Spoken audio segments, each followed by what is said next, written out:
Hello everyone, मेरी तरफ से नमस्कार सभी को। तो आज का व्लॉग है बॉडी कंपोजिशन टेस्ट के बारे में। आज मैं आप लोगों के सामने अपने टेस्ट रिजल्ट्स दिखाऊंगा कि मेरी बॉडी में कितना मसल मास है, कितना फैट फ्री मास है, कितने % बॉडी फैट है। ये सब मैंने पता किया है बॉडी कंपोजिशन टेस्ट के बाद। आजकल मोस्टली हर एक जिम में इन बॉडी मशीन्स होती है जो आपके बॉडी कंपोजिशन के बारे में आपको बताती है। तो व्लॉग आगे शुरू करने से पहले आप सबको मशीन के बारे में इंफॉर्मेशन दे देता हूँ। जब भी आप इन बॉडी टेस्ट करवाने अपनी जिम में जाएं तो एक बात का ध्यान रखें कि आपकी मशीन में 3 से 5% का एरर आता ही आता है। इसको आप इस हिसाब से देख सकते हैं, जैसे कि आपकी बॉडी में 20% फैट है तो टेस्ट में आपका बॉडी फैट परसेंटेज 19% भी दिखा सकता है, 21% भी दिखा सकता है, 22% भी दिखा सकता है। वो 5% कम भी हो सकता है और 5% ज़्यादा भी हो। अब दूसरी बात आती है, जब आप मशीन पर टेस्ट करवाने जाते हैं तो उस समय आपको क्या प्रिकॉशंस लेने चाहिए। जब भी आप टेस्ट करवाने जाएं एक बात का ख्याल रखें, अगर आप खाली पेट में बॉडी टेस्ट करवाते हैं तो ये आपके लिए ज़्यादा बेनिफिशियल रहेगा। टेस्ट करवाने से पहले ज़्यादा पानी नहीं पीना होता है, क्योंकि कहीं ना कहीं वाटर वेट भी बॉडी वेट के अंदर आ जाता है। वाटर लेवल आपके टेस्ट पर इफेक्ट डाल सकता है, जिससे आपकी रिपोर्ट्स खराब भी आ सकती है। तो कोशिश कीजिए अर्ली मॉर्निंग वर्कआउट से पहले ही आप इस टेस्ट को करवा लें।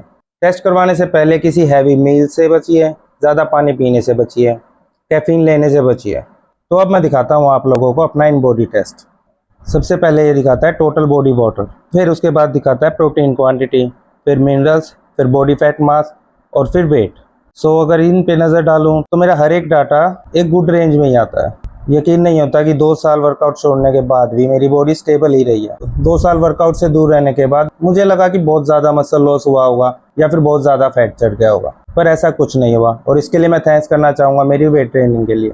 आप लोगों ने देखा होगा जब लोग कार्डियो करके अपना वेट इंस्टेंटली कम करते हैं और फिर अगर वो वर्कआउट छोड़ दें तो उनकी बॉडी में फैट भी उतनी ही स्पीड से चढ़ता है। लेकिन मैंने जब वर्कआउट करना छोड़ा था उस टाइम तक मैं वेट लिफ्टिंग ही करता था। वेट लिफ्टिंग का ये सबसे बड़ा फ़ायदा है, आपके वर्कआउट छोड़ने के बाद एकदम से ज़्यादा फैट आपकी बॉडी में एडअप नहीं होता है। तो अब अगर मैं अपनी इन बॉडी टेस्ट के में देखूं तो इसमें शो करता है कि टोटल बॉडी वाटर 48.6 जो कि रेंज के अंदर है। प्रोटीन चेक करें तो वो 13.1, मिनरल्स चेक करें तो वो है 4.44 kg, बॉडी फैट मास वो है 18.6 kg, ये कुछ 1.5% ज़्यादा है। So total body water, protein, minerals ये सब अभी मेरी गुड रेंज में आते हैं। इसके बाद अगर मैं देखता हूं तो मेरा स्केलेटन मसल मास दिखाया गया 37.4 जो कि नॉर्मल रेंज में ही आता है। और बॉडी फैट मास देखें तो वो 18.6% जो कि थोड़ा सा ओवर रेंज में दिखाया गया। और इस चीज़ को देखते हुए मुझे फिटनेस स्कोर मिलता है 78, नॉट बैड। उसके बाद रिजल्ट में दिखाते हैं BMI बॉडी मास इंडेक्स, ये मेरा है 26.1, नॉर्मल से थोड़ा ज़्यादा।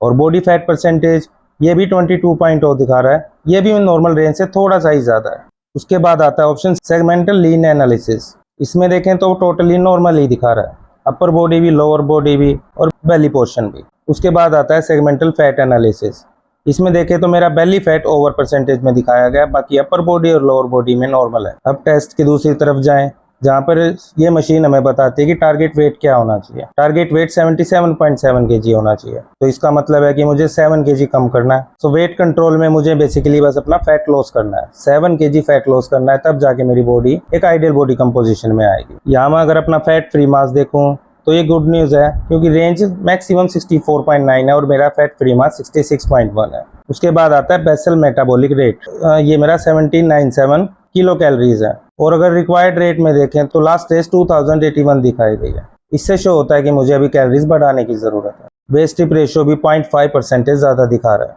उसके बाद आता है विसरल फैट लेवल, ये मेरा 1 to 9 की रेंज में 9 पर है। तो एज ए ट्रेनर अगर मैं पूरी रिपोर्ट को ओवरसीन करूं तो मुझे मेरी बॉडी में से मेनली फैट लॉस करना है और मसल गेन करनी है। अगर मैं 2 से 3 kg मसल गेन कर लेता हूं तो मेरी बॉडी एक आइडियल बॉडी कंपोजिशन में बहुत जल्दी आ जाएगी। इन बॉडी टेस्ट करवाते वक्त एक बात का और ध्यान दें कि आप जब कभी भी अपना टेस्ट करवाएं तो कोशिश कीजिए कि सभी टेस्ट की टाइमिंग अर्ली मॉर्निंग खाली पेट ही हो। अगर आप एक टेस्ट सुबह मॉर्निंग में खाली पेट करवा रहे हैं और अगले मंथ उससे अगला टेस्ट आप इवनिंग टाइम में करवाते हैं और वो भी आफ्टर वर्कआउट, तो आपके रिजल्ट्स में बहुत ज़्यादा डिफरेंस मिल सकता है। इसलिए कोशिश कीजिए कि आप अर्ली मॉर्निंग खाली पेट टेस्ट को कंटिन्यू कर सकें। अगर आपको एग्जैक्ट बॉडी एनालिसिस कराना है तो आप उसके लिए डेक्सा टेस्ट करवा सकते हैं। इन बॉडी टेस्ट आपको अंदाजे अच्छे दे सकता है लेकिन एग्जैक्ट वैल्यू नहीं दे पाता है। कोशिश यही रखिएगा कि जब भी आप इन बॉडी टेस्ट करवाएं उसकी टाइमिंग सेम हो और उसके सर्कमस्टांसेस भी सेम हो। गर्ल्स के लिए अगर आप ऑन पीरियड्स हैं तो इन बॉडी टेस्ट को अवॉइड कीजिए। जिन लोगों के हार्ट में पेस मेकर्स हैं उनको भी इस टेस्ट को अवॉइड करना चाहिए, क्योंकि मशीन के द्वारा बॉडी में करंट छोड़ा जाता है, वो बहुत हल्का करंट होता है जो कि फील नहीं होता। तो ये था मेरा फुल टेस्ट। अब मैं टारगेट रखता हूँ 4 मंथ्स का। इस 4 मंथ में मुझे मेरा फिटनेस को 75 से 85 प्लस करना है, और ये पॉसिबल होगा स्ट्रिक्ट डाइट से, बेटर स्लीप टाइमिंग से और प्रोग्रेसिव ओवरलोड वर्कआउट से। अगला टेस्ट मैं करवाऊंगा 2 महीने के बाद। तो अब व्लॉग को यहीं ख़त्म करते हैं और आपसे जल्दी ही मिलते हैं नेक्स्ट व्लॉग में।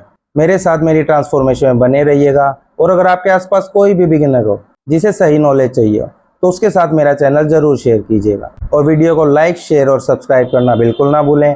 चैनल को अपने फैमिली और फ्रेंड्स सबके साथ शेयर करें और मेरी लाइफ ट्रांसफॉर्मेशन में मेरे साथ बने रहें। मेरी तरफ से राम राम सभी को।